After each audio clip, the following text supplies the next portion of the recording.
खबर झांसी से है, जहां प्रयागराज झांसी खंड शिक्षक निर्वाचन क्षेत्र से विधान परिषद के लिए चुनावी मैदान में उतरे कांग्रेस के प्रत्याशी डॉक्टर प्रेमचंद्र यादव का कहना है कि सिर्फ कांग्रेस पार्टी एक ऐसी है जो शिक्षकों के दर्द को समझती है। यही कारण है कि जिन जिन राज्यों में कांग्रेस की सरकारें हैं, वहां पुरानी पेंशन को लागू कर दिया गया है। उन्होंने कहा कि नई पेंशन स्कीम के विरोध में कांग्रेस लगातार लड़ाई लड़ रही है। शिक्षकों की सबसे बड़ी समस्या पुरानी पेंशन की बहाली को लेकर ही है, जिसकी लड़ाई हम मजबूती के साथ लड़ रहे हैं। उन्होंने कहा कि देखा जाए तो पूरी की पूरी शिक्षा व्यवस्था वित्तविहीन शिक्षकों के बलबूते पर चल रही है।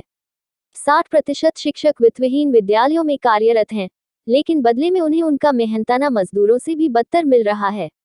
उनका जीवन स्तर ऊंचा हो, वे अपने परिवार का भरपूर भरण पोषण कर सके, कांग्रेस इसके लिए लगातार प्रयासरत है। हमारी कोशिश है कि वित्तविहीन शिक्षकों को समान कार्य के लिए समान वेतन मिले और इसके लिए हमारा संघर्ष लगातार जारी है।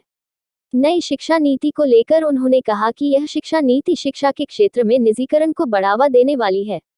जहां जहां शिक्षा का निजीकरण हो रहा है, वहां गरीब तबके के बच्चे शिक्षा से वंचित हो रहे हैं, क्योंकि शिक्षा के निजीकरण के बाद मनमानी फीस वसूली जाती है। उन्होंने कहा कि कांग्रेस शिक्षकों की समस्याओं के लिए गंभीर है और उसकी लड़ाई लगातार लड़ती चली आ रही है। झांसी से दीप न्यूज के लिए दीपक चंदेल की रिपोर्ट। सबसे बड़ी समस्या तो जो है पुरानी पेंशन का मुद्दा है और इस समय जो है एनपीएस लागू है, जिससे शिक्षकों को पेंशन में बहुत सारी समस्याएं हैं। पेंशन उन्हीं का पैसा कटेगा और उन्हीं के पैसा जो है आधा मिलेगा और नहीं मिलेगा। तो सारे कर्मचारियों की समस्या पुरानी पेंशन ही है, लेकिन शिक्षकों को चूँकि उनका अपना वो है दल है, वो है मतलब विधान परिषद में सदस्य हैं, तो ये थोड़ा मजबूती से अपने मुद्दे को उठाते हैं। और सबसे बड़ी समस्या को हम लोग जो है चाहते हैं कि सरकार जो है पुरानी पेंशन लागू करे। वित्तविहीन शिक्षकों की स्थिति को लेकर सभी मुद्दा बना रहे हैं।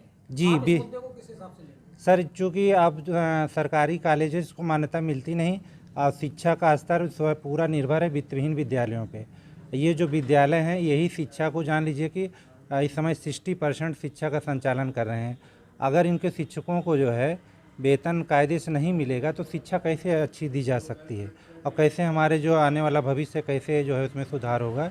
तो हम लोग ये चाहते हैं सर कि जो उनको एक निश्चित मानदेय या तो पहले तो ये चाहिए समान कार्य समान वेतन उनको मिलना चाहिए, जितना सबको मिल रहा है उतना मिले, और नहीं तो कुछ तो उनको जो है मिलना चाहिए, ताकि जो है कुछ मैनेजमेंट मिला के उनको एक जीवन स्तर यापन वाला कुछ सुविधाएं उनको मिल सके। और सबसे यही वो है सरकार से कि हम जो है जो वित्तविहीन के अध्यापक हैं इनको जो है जिस पार्टी से आप नामांकन करने जा रहे हैं उस पार्टी का शिक्षकों के मुद्दों को लेकर कभी भी सड़क पे संघर्ष नहीं दिखाई देता। हाँ सर, कैसे आप नहीं शुरुआत नहीं सर, अब ये जो है शिक्षकों के सहयोग से ये पार्टी हमारी जो है काफ़ी आगे बढ़ रही है और उनके बातों को सुन रही है और उनका महत्व भी दिया जा रहा है। इसी प्रकार कई राज्यों में जो है जो हमारी ये पुरानी पेंशन का मुद्दा है इसको उन्होंने स्वीकार किया और लागू भी किया है। जैसे राजस्थान में लागू किए इसको पुरानी पेंशन, छत्तीसगढ़ में लागू कर दिए हैं। और शिक्षकों का झुकाव भी जो है इस पार्टी तरफ बढ़ रहा है कि अगर कोई हमें पुरानी पेंशन दे सकती है तो वह सिर्फ और सिर्फ कांग्रेस पार्टी ही दे सकती है। चलिए आखिरी सवाल। नहीं सर, इसमें तो निजीकरण को ज़्यादा वरीयता दी गई है। खैर सुधार जरूरी है, सुधार एक प्रक्रिया है, होना चाहिए, लेकिन निजी शिक्षा को बहुत महत्व देना, चूँकि हमारा जो आज भी भारत देश है काफ़ी गरीब जनसंख्या है और निजी शिक्षा इतनी महंगी हो जाएगी कि सभी लोगों को शिक्षा मिलना कठिन हो जाएगा। इसलिए निजी शिक्षा होनी चाहिए, लेकिन सरकारी शिक्षा व्यवस्था को और मजबूत किया जाए और उसको भी बढ़ावा दिया जाए। और निजी शिक्षा में जो महत्व जिसमें बढ़ रहा है इस समय प्राइवेटेशन से, और ये सरकारी फीसें बहुत निजीकरण हो रहा है शिक्षा में। अब सर ये सारे कॉलेजेस ये जो सरकारी भी हैं उनको भी प्राइवेट कंपनियों को देना चाह रहे हैं। जैसे ये प्राइमरी आपका है तो ये सोच रहे हैं कि कुछ चुने हुए विद्यालयों को पहले प्राइवेट कर दिया जाए और उनसे जो है फीस उसकी बढ़ जाएगी और गरीब बच्चे वहाँ पढ़ना छोड़ देंगे। यही सारी समस्याएं हैं सर। वो तो एजुकेशनल हब बना रहे हैं ना सर। हाँ सर, हब क्या बना रहे हैं, हब तो हित में।